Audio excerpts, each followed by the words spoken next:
Você já percebeu que os maiores enganos da vida quase nunca parecem perigosos no início?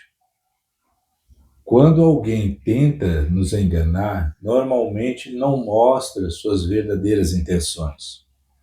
Primeiro conquista nossa confiança, faz promessas, apresenta algo aparentemente inofensivo. Só depois percebemos as consequências. Agora imagine um ser que vem observando o nosso comportamento desde o princípio da humanidade. Um ser que conhece nossas fraquezas, nossos medos, nossos desejos, que sabe exatamente qual tentação funciona melhor para cada pessoa. Será que ele usa o mesmo método com todos? Ou será que adapta suas estratégias de acordo com cada indivíduo? Essa é exatamente a pergunta que Neff responde. Ao contemplar nossos dias, ele viu algo impressionante. Satanás não trabalha de uma única maneira. Ele prepara armadilhas diferentes para pessoas diferentes. Para alguns, ele desperta a ira. Para outros, oferece uma falsa sensação de segurança. E para outros ainda, faz parecer que não existe perigo algum. Talvez o mais assustador seja isso. Muitas pessoas nem percebem que estão sendo conduzidas para longe do Senhor. Será que isso também pode acontecer conosco? Como identificar esses enganos antes que seja tarde demais? É isso que vamos descobrir hoje. Sejam todos bem-vindos a mais uma aula de Os Mistérios do Conhecimento. Na aula de hoje, nós vamos estudar uma profecia mais impressionante do livro de Mórmon. Ela está registrada em 2 Nefe, capítulo 28, do versículo 18 ao 23. Se você estiver com suas escrituras, abra comigo nessa passagem, porque vamos estudá-las versículo por versículo.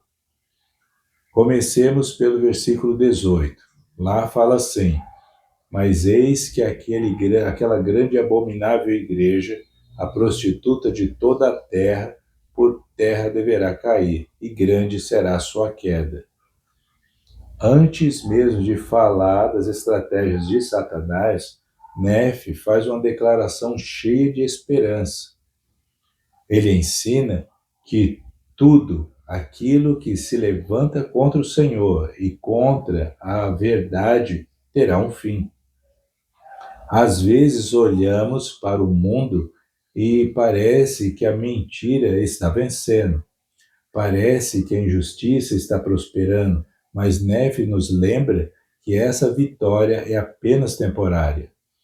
O Senhor continua dirigindo sua obra nesses últimos dias, e tudo que é contrário à sua vontade um dia cairá. Agora vamos ao versículo 19.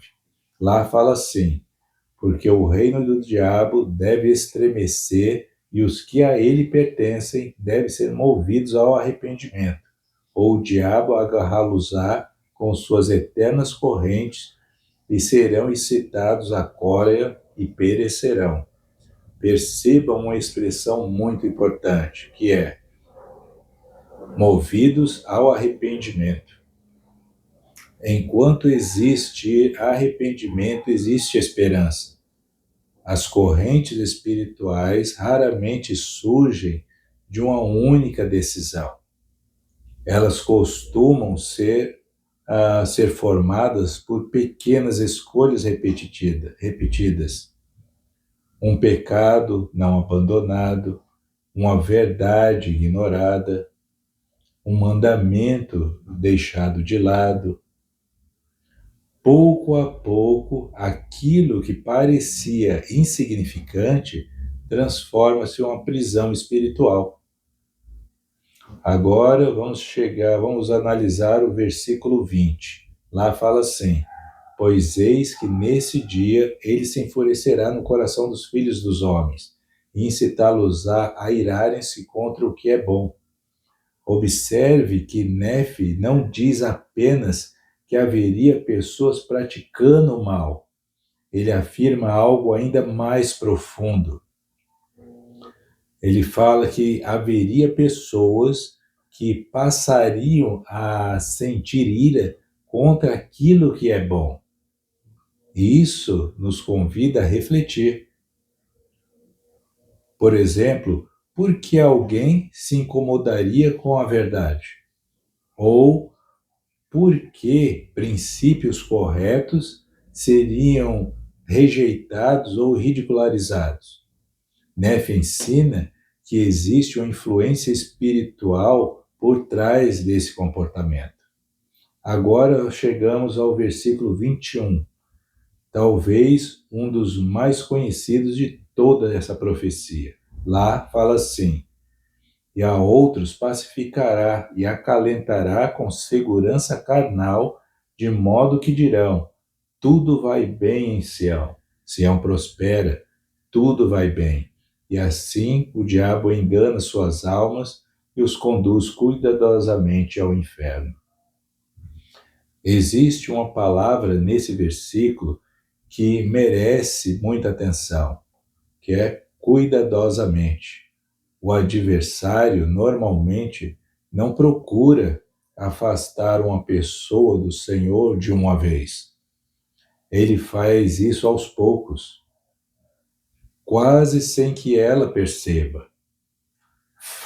Faz acreditar que pequenas concessões não têm importância, que sempre haverá tempo para mudar mais tarde. Enquanto isso, ela continua se afastando. E é isso que Nefe chama de segurança carnal. Não é uma segurança baseada no Senhor. É uma falsa tranquilidade que leva a pessoa a acreditar que não precisa mudar. Agora vamos analisar o versículo 22. Lá fala assim: e eis que a outros ele lisonjeia, dizendo-lhes que não há inferno. E diz: eu não sou o diabo, porque ele não existe. E assim lhe sussurra aos ouvidos, até agarrá-los com suas terríveis correntes, das quais não há libertação.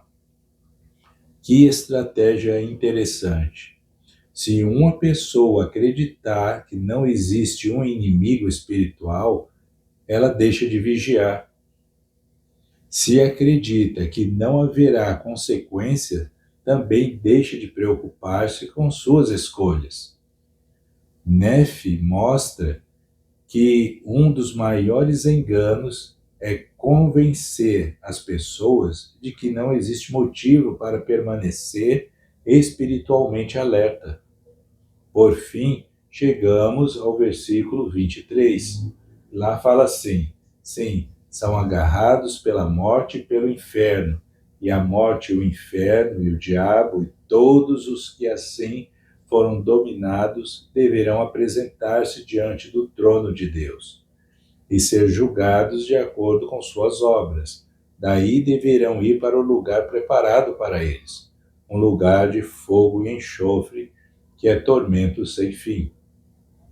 Esse versículo encerra a profecia, lembrando uma verdade que jamais devemos esquecer, que é: cada escolha que fazemos, elas têm consequências. Todos nós compareceremos diante do tribunal do Senhor e seremos julgados de acordo com nossas obras. Perceba que Nefe não escreveu essas palavras para produzir medo. Ele escreveu para nos despertar. O Senhor revela as estratégias do adversário porque deseja proteger seus filhos. Quanto mais conhecermos essas estratégias, mais preparados estaremos para reconhecê-las e rejeitá-las. Antes de encerrar, deixo uma pergunta para que todos nós possamos refletir juntos. Existe alguma área de nossa vida em que estou sendo conduzido cuidadosamente sem perceber? Estou buscando o Senhor todos os dias ou apenas me acomodando espiritualmente? Que possamos examinar nosso coração com sinceridade.